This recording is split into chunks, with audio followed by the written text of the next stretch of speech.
Alright, so the reason why you don't want to be using dating apps, well, after you watch this video, wait, that don't make any sense. But anyway, you know the title of this video. So basically, the reason why you're on dating apps is obviously because you want to get a date or you want to have a, have fun with someone, yeah? Well, fair enough. Yeah, can we admit that, yeah? Alright. Now, the thing about dating apps is it's not a replacement for connecting with people offline.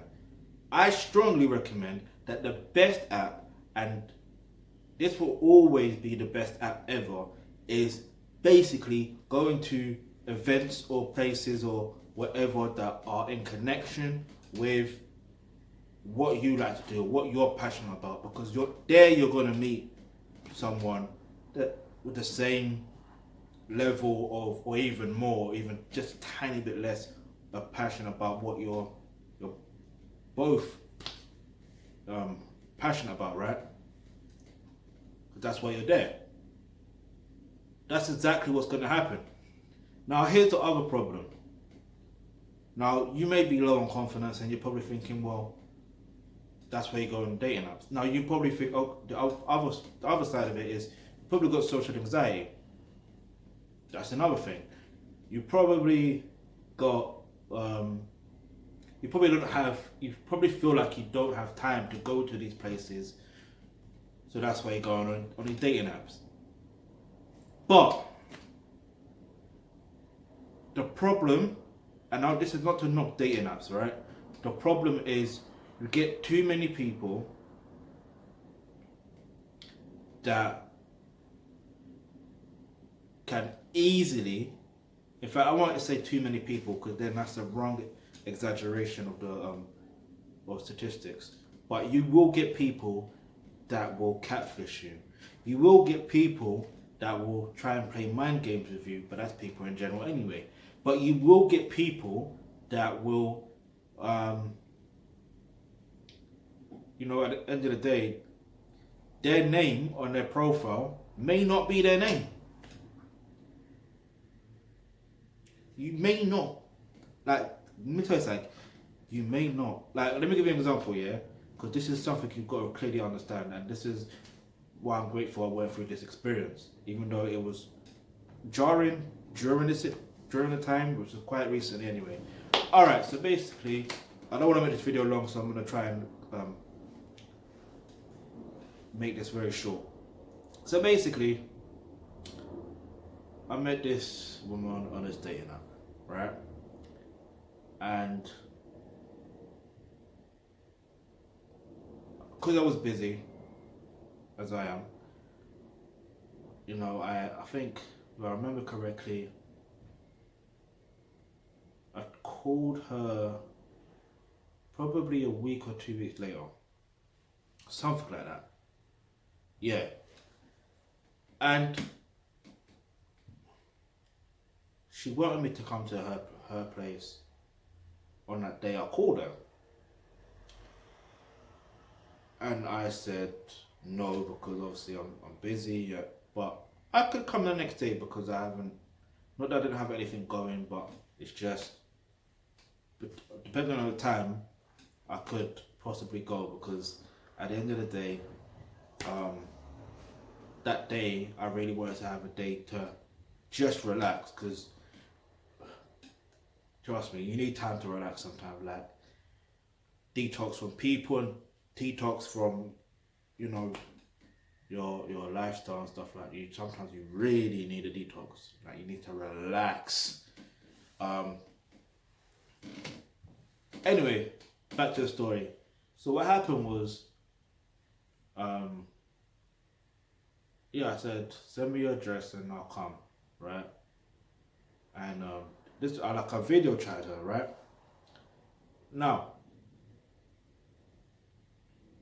no, wrong. I didn't video chat her. I video chat the next day. So let me get this in the correct order. So when I called her, I said, alright, send me a text of your address and I'll come now.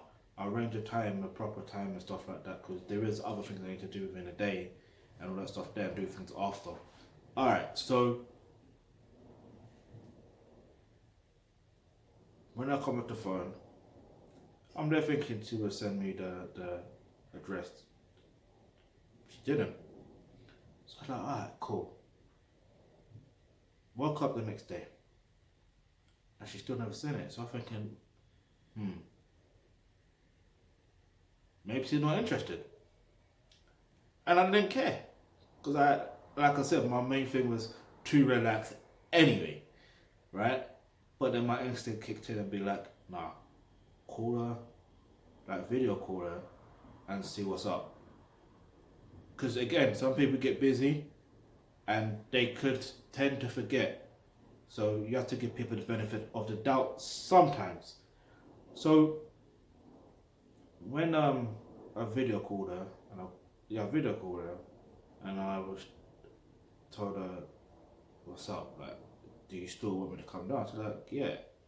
I'm like, so why don't you give me the address? She's like, I can't remember what excuse she gave, but then I said, alright, let me take it down now and, you know, arrange where I could come. Because, mind you, the place where she was, or where she's at, is a trek.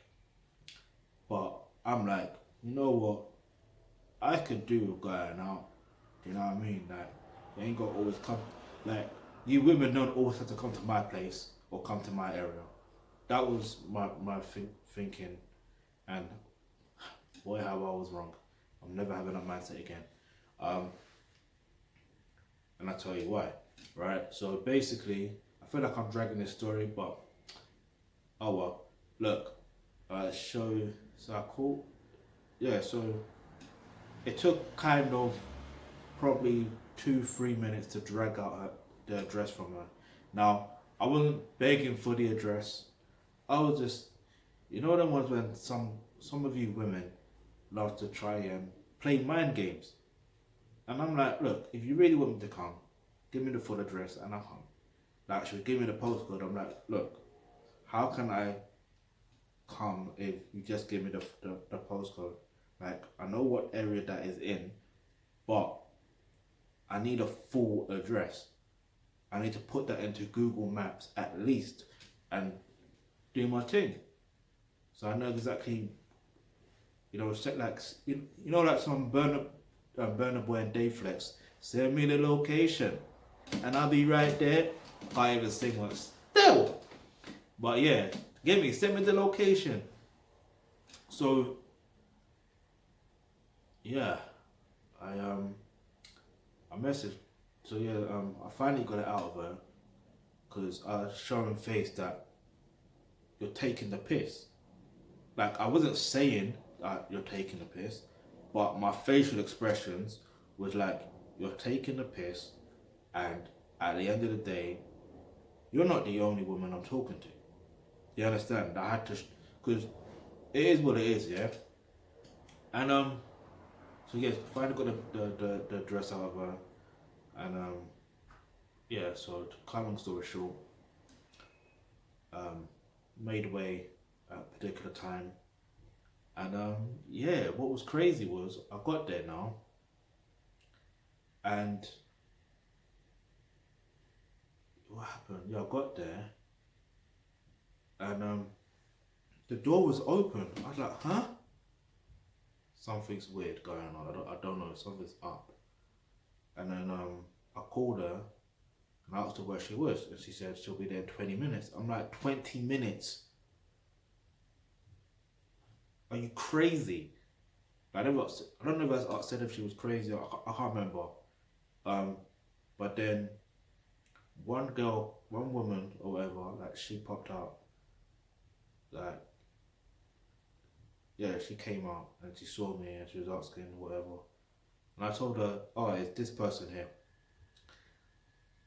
And she couldn't, I thought, put it this way, it seemed like the name I was saying is that person that lived there. And then another girl was coming out of the house. And then she asked, oh, is that person? I'm like, no. And they're like, oh, show us the picture of her. So I showed her the picture of her. And they're like, oh yeah, she lives here. So I'm like, alright, cool. And then, so it in my mind, now obviously you need to have clarity and you should ask questions whether that is really their name. But sometimes you can just get the gist of what's going on, right? So I was like, alright, cool. So she lied to me about her name. Okay, cool. I have two options. I could either go inside and wait with these two women, yeah, and do what I need to do with these two women, or I could leave. And I thought to myself, nah, you know what? I'm gone. I am gone. And because one, I'm out of ends. Two, with me being out of ends, and I've got other things to do as well. It's like, why am I gonna be waiting for a woman? I don't do them things. So the moral of the story is, I should have done my due diligence. I should have, in fact, wrong. I did do it, but I didn't put myself in a position where I was like, forget her. Because what you need to do is figure out if they're on social media.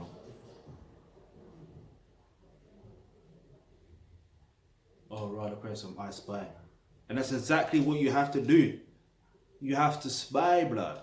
You have to spy with your little eye and figure out, yeah, whether that person really exists or not, whether they are genuine or not. Now, obviously, yeah, I did have a video call with her, but before that, it's like I couldn't find nothing of her on the thing. So I thought to myself, alright, cool. I'm gonna give it the benefit of the doubt. I'm gonna, you know what I mean? Because some people are not on social media, but now I'm starting to realize, at the end of the day, when it comes to dating apps, anyone can lie about their name. Anybody. And if they're going to lie about their name, like, yes, you can have nicknames, but if you're not going to tell me your real name, at least say, okay, this is actually my name, blah, blah, blah. Or maybe just ask them if that's their real name. That's one thing you can do. And maybe I suggest that you should do that if your only other option really is to be on these dating apps. But like I said before, at the beginning of this video, you need to put yourself in positions where you're meeting other people, doing what you love to do and stuff like that. So even if you're in a place of work, you're just gonna have to meet them at work. Yeah, it is what it is, or on your way to work or on your way back from work. Like, meeting people offline is the best app to ever exist. It's the best app to ever exist because they can't catfish you. Now, they could possibly lie to you about their name. I'm not saying that can't happen, but it can happen. But the chances are, the chance of that happening is very, very dim. It's like, why are they gonna lie? Especially if depending on their age, and depending how you come across, why would they lie? So this video has gone on longer than it should have been, and oh well, I had to tell you this story to make you understand that you have to do your due diligence when it comes to online dating apps and stuff like that. And maybe this put you off when using dating apps, maybe it hasn't. I don't know. Has it? Leave your answer in the comment section below. Let me know if it has put you off dating apps. Also, if you've got any suggestions of any topics you'd like for me to discuss in my videos, then please leave that in the comment section below. And before I get out of here, look, it's all about being yourself as your true gender is supposed to be, yeah? And if you want to attract the right people, you have to be your true gender. You have to be your full potential. And the only way you're going to be able to do that is by clicking on the link in the description box below where it says get involved to become a member of the Onochie-Obayuwana Trust. And once you become a member of the Onochie-Obayuwana Trust, you will gain access to online courses such as roles and relationships and other online courses that will help you. That will help you attract the right people so you don't go through experience what I went through. Now, you could say, oh, what about you? How comes you XYZ? Listen, my pain is someone else's gain, innit? Get me? Whatever my ancestors, whatever God puts me through, I'm just a vessel, innit? And I'm here to give you the right information, the right guidance, because at the end of the day, it's not nice being misguided. Some things are easier. Life is much more easier, but we complicate life, right? So I'm here to make your life a lot more easier. So if that's what you want, click on the link below in the description box and get involved and become a member of the Onochie-Obayuwana Trust right now. And as always, peace, blessing, and yeah, more prosperity.